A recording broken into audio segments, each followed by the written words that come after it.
Socrates lahir di Athena dan merupakan anak dari seorang pemahat dan seorang bidan. Ia hidup selama periode yang penuh gejolak dalam sejarah Athena, termasuk Perang Peloponnesia. Socrates dikenal sebagai seorang filsuf yang tidak meninggalkan tulisan apapun. Semua yang kita ketahui tentang dia berasal dari murid-muridnya, terutama Plato. 1. Metode Sokratik. Dialektika Socrates terkenal dengan metode bertanya jawab yang dinamai metode Sokratik. Metode ini melibatkan serangkaian pertanyaan yang dirancang untuk mengeksplorasi dan menguji kebenaran suatu ide. 2. Etika dan keutamaan. Socrates fokus pada masalah etika dan keutamaan. Ia percaya bahwa pengetahuan adalah keutamaan dan bahwa kejahatan merupakan hasil dari kebodohan. 3. Pengetahuan diri, kenali dirimu sendiri, adalah salah satu ajaran utama Socrates. Ia menekankan pentingnya introspeksi dan pengetahuan diri sebagai dasar untuk kehidupan yang baik. Socrates dihukum mati oleh pemerintah Athena pada tahun 399 sebelum Masehi, melalui metode minum racun, yang khususnya adalah racun hemlock, Chonium maculatum. Dengan dua tuduhan utama, 1. Merusak akhlak pemuda Athena. Socrates dituduh mengajarkan pemuda untuk tidak menghormati tradisi dan nilai-nilai yang telah lama dianut oleh masyarakat Athena. 2. Tidak menghormati dewa-dewa yang diakui oleh negara dan memperkenalkan dewa-dewa baru. Pengadilan Socrates berlangsung di hadapan juri yang terdiri dari 501 warga Athena. Socrates tidak memohon belas kasihan tetapi justru mempertahankan keyakinannya tentang kebenaran dan filosofi hidupnya. Dia berargumen bahwa dia melakukan pelayanan bagi masyarakat dengan mendorong orang untuk berpikir kritis dan mengejar kebajikan. Mengatakan bahwa Plato tidak hadir pada saat kematiannya. Socrates berbicara dengan teman-temannya sampai racun mulai bekerja, menyebabkan kelumpuhan dan akhirnya kematian. Plato lahir di keluarga aristokrat di Athena. Setelah kematian Socrates, Plato melakukan perjalanan luas ke Italia dan Mesir sebelum kembali ke Athena dan mendirikan Akademia, sebuah institusi pendidikan yang pertama dari jenisnya. 1. Teori bentuk. Ide Plato terkenal dengan teorinya tentang bentuk, ide, yang menyatakan bahwa dunia yang kita lihat hanyalah bayangan dari realitas sejati yang terdiri dari bentuk-bentuk yang abadi dan sempurna. 2. Republik. Dalam karya utamanya, Republik, Plato menggambarkan visinya tentang negara yang ideal dan menekankan pentingnya keadilan. Ia juga memperkenalkan konsep filosof raja, yakni pemimpin ideal yang berkuasa berdasarkan kebijaksanaan dan pengetahuan. 3. Metafisika dan epistemologi. Plato membedakan antara dunia indrawi yang berubah dan dunia bentuk yang kekal. Dia juga mengembangkan teori pengetahuan yang menekankan pentingnya pemahaman atas pengetahuan yang sejati. Aristoteles lahir di Stagira, Makedonia. Ia menjadi murid Plato di Akademia dan kemudian menjadi guru bagi Alexander Agung. Setelah meninggalkan Akademia, Aristoteles mendirikan sekolahnya sendiri, Lyceum, di Athena. 1. Logika. Aristoteles mengembangkan sistem logika formal yang dikenal sebagai silogisme, yang menjadi dasar bagi perkembangan logika di Barat. 2. Metafisika. Dalam metafisika, Aristoteles membahas konsep keberadaan dan realitas, memperkenalkan konsep substansi dan aksiden serta membedakan antara potensi dan aktualitas.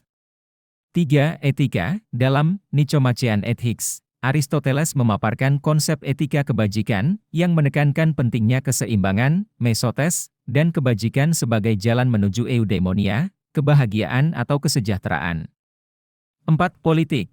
Karyanya, Politik, membahas berbagai bentuk pemerintahan dan menekankan pentingnya komunitas politik yang baik untuk mencapai kehidupan yang baik.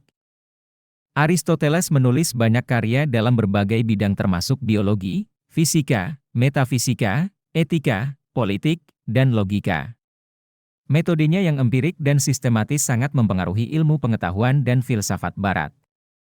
Maka tidak heran jika ilmu filsafat dianggap sebagai bapaknya ilmu pengetahuan dunia, karena dari sanalah semua cabang ilmu terlahir. Kesimpulan. Socrates, Plato, dan Aristoteles membentuk fondasi filsafat Barat. Socrates dengan metode bertanya jawabnya, Plato dengan teorinya tentang bentuk dan idealisme, serta Aristoteles dengan logikanya yang formal dan pendekatan empiriknya.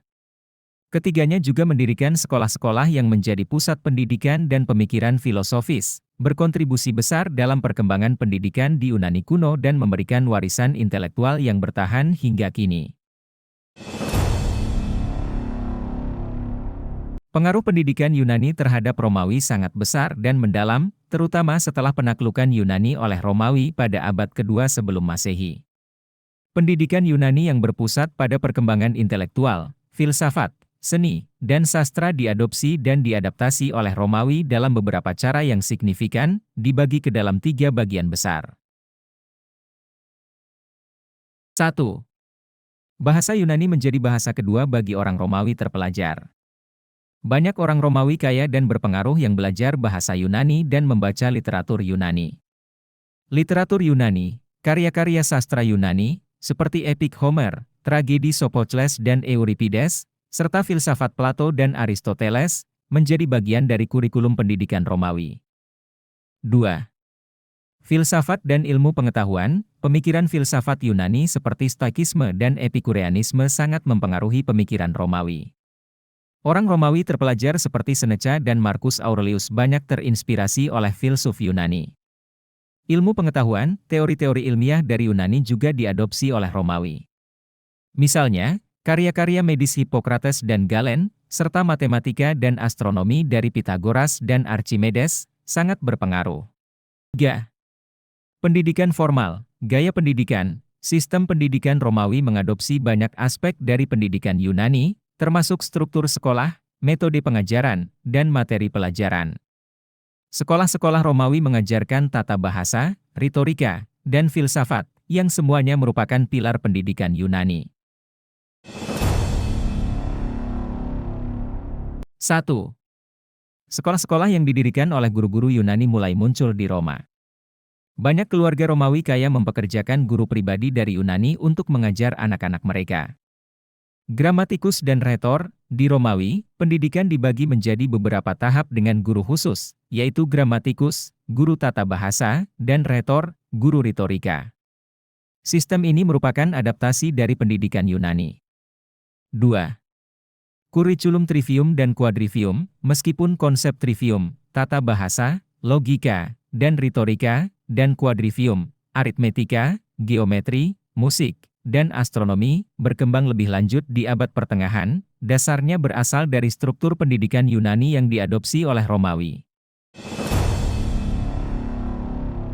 Pada abad pertengahan, baik dunia Kristen di Eropa Barat maupun dunia Islam mengalami perkembangan pendidikan yang signifikan, meskipun dengan konteks dan pendekatan yang berbeda. Kedua peradaban ini memainkan peran penting dalam pelestarian dan penyebaran pengetahuan klasik.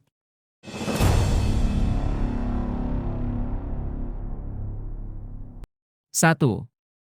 Biara-biara menjadi pusat utama untuk pelestarian dan transmisi pengetahuan klasik. Para biarawan menyalin manuskrip kuno dari Yunani dan Romawi, serta teks-teks Kristen awal. Setiap biara besar biasanya memiliki skriptorium, ruangan khusus di mana biarawan menyalin buku dengan tangan, yang memainkan peran penting dalam menyimpan dan menggandakan teks-teks penting. Biara-biara juga menjadi tempat pendidikan bagi para biarawan, yang dididik dalam studi Alkitab, teologi, dan literatur klasik. 2. Trivium dan quadrivium, pendidikan abad pertengahan dibagi menjadi trivium yaitu, tata bahasa, retorika, dan logika, dan quadrivium yaitu, aritmetika, geometri, musik, dan astronomi, yang merupakan dasar dari pendidikan liberal. Sekolah katedral dan monastik. Sekolah-sekolah ini didirikan di sekitar katedral dan biara, menawarkan kurikulum yang berfokus pada trivium dan quadrivium. Universitas. Pada abad ke-12 dan ke-13, universitas seperti Universitas Bologna, Paris, dan Oxford mulai bermunculan, menawarkan pendidikan yang lebih tinggi dalam bidang hukum, kedokteran, dan teologi. Metode pengajaran yang dipakai pendidikan berfokus pada penghafalan dan pengulangan, serta penggunaan debat dan dialektika untuk mengembangkan keterampilan logika dan retorika. 3. Peran agama dalam pendidikan. Gereja Kristen mendominasi pendidikan, dengan tujuan utama untuk melayani gereja dan masyarakat Kristen. Studi teologi dianggap sebagai puncak pendidikan.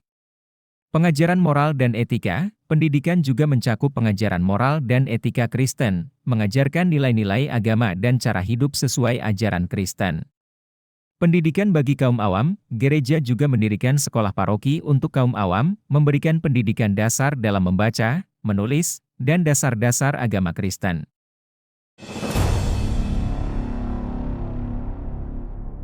Baghdad. Di bawah kekhalifahan Abbasiyah, Baghdad menjadi pusat ilmu pengetahuan dan kebudayaan. Baitul Hikmah, House of Wisdom, didirikan sebagai pusat penerjemahan dan studi ilmu pengetahuan klasik dari Yunani, Persia, India, dan wilayah lain. Cordoba. Di Spanyol, Cordoba menjadi pusat intelektual pada masa kekhalifahan Umayyah di Andalusia, dengan perpustakaan besar, universitas, dan akademi yang menarik cendekiawan dari berbagai belahan dunia. Matematika, ilmuwan seperti Al-Khawarizmi mengembangkan aljabar dan sistem angka desimal yang menjadi dasar matematika modern. Astronomi, astronom seperti Al-Battani dan Al-Zarqali memperbaiki tabel astronomi dan mengembangkan instrumen seperti astrolabe. Kedokteran, ilmuwan seperti Ibnu Sina, Avicenna, dan Al-Razi, Rhazes, menulis teks-teks kedokteran yang digunakan di Eropa selama berabad-abad. Filsafat dan teologi, filsuf seperti Al-Farabi, Al-Ghazali, dan Ibnu Rushd, Averroes, mengembangkan filsafat Islam dengan menggabungkan ajaran-ajaran Islam dan filsafat Yunani.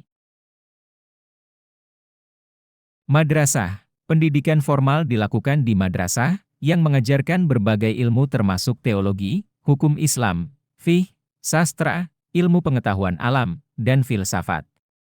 Contoh terkenal adalah Madrasah Nizamiyah di Baghdad. Perpustakaan dan akademi, kota-kota besar di dunia Islam memiliki perpustakaan dan akademi yang kaya akan manuskrip dan sumber daya pendidikan. Integrasi ilmu dan agama, pendidikan tidak memisahkan ilmu pengetahuan dan agama. Studi ilmiah dan filsafat dianggap sebagai cara untuk memahami ciptaan Allah dan memperkuat iman. Pengajaran Al-Quran, pendidikan dasar dimulai dengan pengajaran Al-Quran. Anak-anak belajar membaca dan menghafal Al-Quran sebelum melanjutkan ke studi ilmu lainnya.